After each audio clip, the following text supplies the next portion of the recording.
Right, welcome back. మార్చి 31 లోపు LRS చేసుకుంటే 25% రాయితీ ఇస్తాము అని చెప్పేసి కాంగ్రెస్ ప్రభుత్వం ప్రకటించింది. అయితే ఉచిత హామీ ఏమైంది? ఫ్రీగా చేస్తాము అని ఎన్నికల ముందు ఇచ్చినటువంటి హామీని విస్మరించిందా కాంగ్రెస్ ప్రభుత్వం అని విపక్షాలు గగ్గోలు పెడుతూ ఉన్నాయి.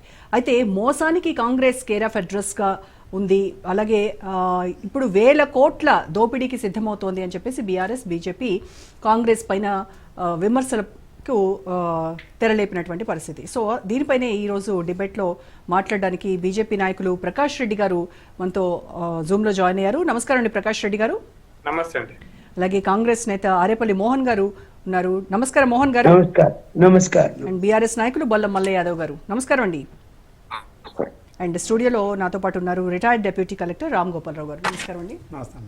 సో ముందుగా మోహన్ గారు మీతోనే స్టార్ట్ చేద్దామండి. చెప్పండి మేడం. ఏంటి ఈ ఎల్ఆర్ఎస్ రగడ తెలంగాణలో? మీరు ఎన్నికల ముందు ఇచ్చినటువంటి హామీ ఏంటి? అధికారంలోకి వచ్చిన తర్వాత మీరు చేస్తున్నది ఏంటి? ప్రజలకు ఉచితంగా చేస్తాము అనేటువంటి హామీ ఏమైంది? ఎల్ఆర్ఎస్ గురించి ఆ రోజు బీఆర్ఎస్ ప్రభుత్వం చేసినటువంటి ఎల్ఆర్ఎస్ 2020ని వ్యతిరేకించి, తీవ్రంగా వ్యతిరేకించి రేవంత్ రెడ్డితో పాటు మిగతా మినిస్టర్స్ అందరూ కూడా దీన్ని వ్యతిరేకించినటువంటి నేపథ్యంలో ఇప్పుడు మరి కాంగ్రెస్ ప్రభుత్వం చేస్తున్నటువంటి పని ఏంటి అని విపక్షాలు అడిగేటువంటి ప్రశ్నకు మీ సమాధానం. మేడం, ఎల్ఆర్ఎస్ విషయంలో కాంగ్రెస్ ప్రభుత్వం ఇప్పుడు స్పష్టత ఉంది. ఎందుకంటే ఎల్ఆర్ఎస్ అనే ఒక విధానం ఇప్పుడు ఈ ప్రభుత్వం వచ్చినాక తెచ్చిన విధానం కాదు. ఈ ల్యాండ్ రెగ్యులేషన్ స్కీమ్ అనేది గతంలో చాలా ప్రభుత్వాలు ఈ ఎల్ఆర్ఎస్ విధానాన్ని అమలు చేసి ప్రభుత్వానికి కొంత రాబడితో పాటు ఆ వ్యక్తికి ఆ భూమిని రెగ్యులరైజ్ చేసే విధానం అనేది లోగడ జరిగిన తంతు.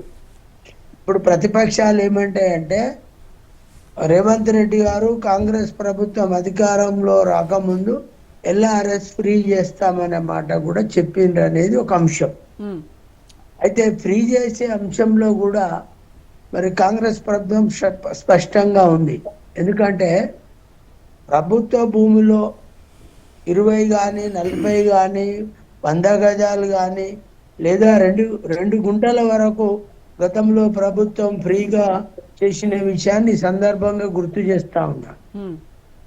ప్రభుత్వం ఫ్రీగా చేసిన సందర్భాలు ఉన్నాయనేది దయచేసి మన వాళ్ళందరూ గమనించాలని కోరుతా ఉన్నాను. అయితే ఇప్పుడున్న పరిస్థితుల్లో అంటే ఇప్పుడు నెలకొన్న ఆర్థిక సంక్షోభం తెలంగాణలో ఎంత అగమ్య గోచరంగా ఉందో అందరికీ తెలుసు. ఇలా కొత్తగా నేను చెప్పవలసిన అవసరం లేదు. ప్రకాష్ రెడ్డి గారు తెలుసు, మల్లన్న యాదవ్కి తెలుసు, ప్రతి మనిషికి తెలుసు ఇక ఈ యొక్క తెలంగాణ ఆర్థిక పరిస్థితి ఎంత దుర్భర పరిస్థితిలో ఉందో. రైట్, దానికి ఎవరు కారణం ఏందనేది ఇప్పుడు విశ్లేషణ అవసరం లేదు. కానీ దాని నుంచి బయటపడటంతో పాటు ఎల్ఆర్ఎస్ లో కూడా రాయితీతో చేయాలనేది ఈ ప్రభుత్వం ముఖ్య ఉద్దేశం. కానీ ఇప్పుడు వీళ్ళు ఏమంటారంటే ఎల్ఆర్ఎస్ చేసేటప్పుడు మరి భూమి చెక్ చేస్తారా, మరి శాంపుల్ సర్వే చేస్తారా అనేది ఒకటి. తప్పక ప్రభుత్వం ఒక నియమ నిబంధన ప్రకారమే ఎల్ఆర్ఎస్ అమలు చేస్తుంది తప్ప స్వతహాగా ఎవరో నచ్చిన ప్రకారంగా ఎల్ఆర్ఎస్ అమలు చేయడానికి ఏ ప్రభుత్వానికి కూడా అవకాశం లేదు.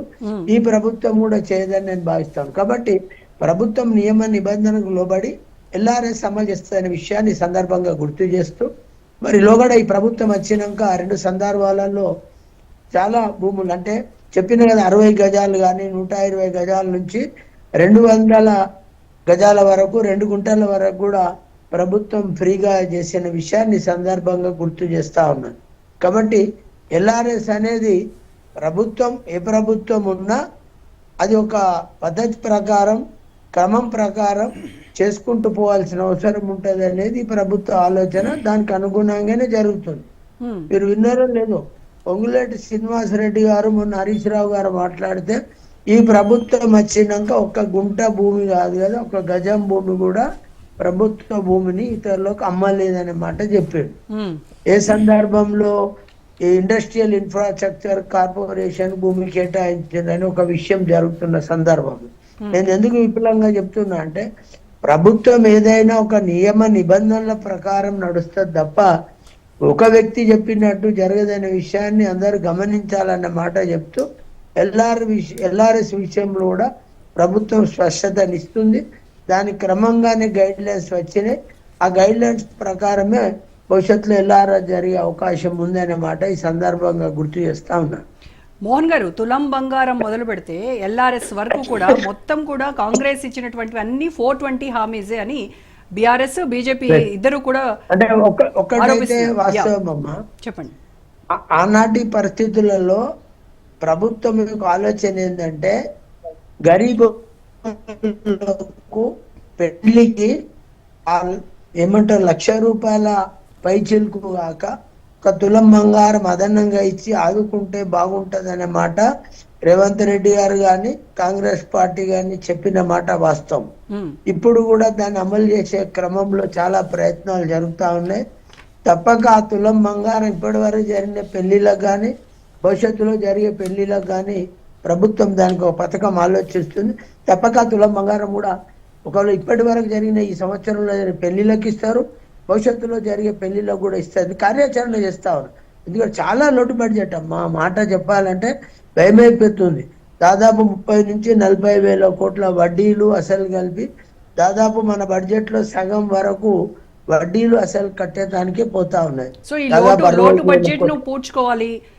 నెక్స్ట్ మార్చి 31st ఇయర్ పూడ్చుకోవడంతో పాటు సంక్షేమం ఫైనాన్షియల్ ఇయర్ ఎండింగ్ లోగా తీసుకోపోవాలి అని అంత మాత్రాన ఎల్ఆర్ఎస్ ను ద్వారానే అంతా రాబట్టుకోవాలని ప్రభుత్వం అంత మూర్ఖంగా ఆలోచించటం లేదు. ఎల్ఆర్ఎస్ తర్వాతనే సంపాదన అంతా తెచ్చి ఖజానా నింపాలంటే కూడా ప్రభుత్వ ఆలోచన కాదు.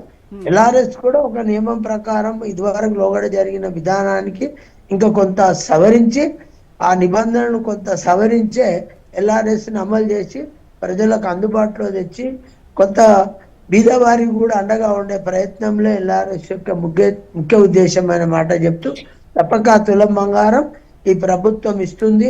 నేను ఆడబిడ్డలకు అందరి పెళ్లిళ్ళు జరిగిన కూడా ప్రభుత్వ పక్షాన చెప్తా ఉన్నాను, ఇది జరిగి తీరుతుందమ్మా.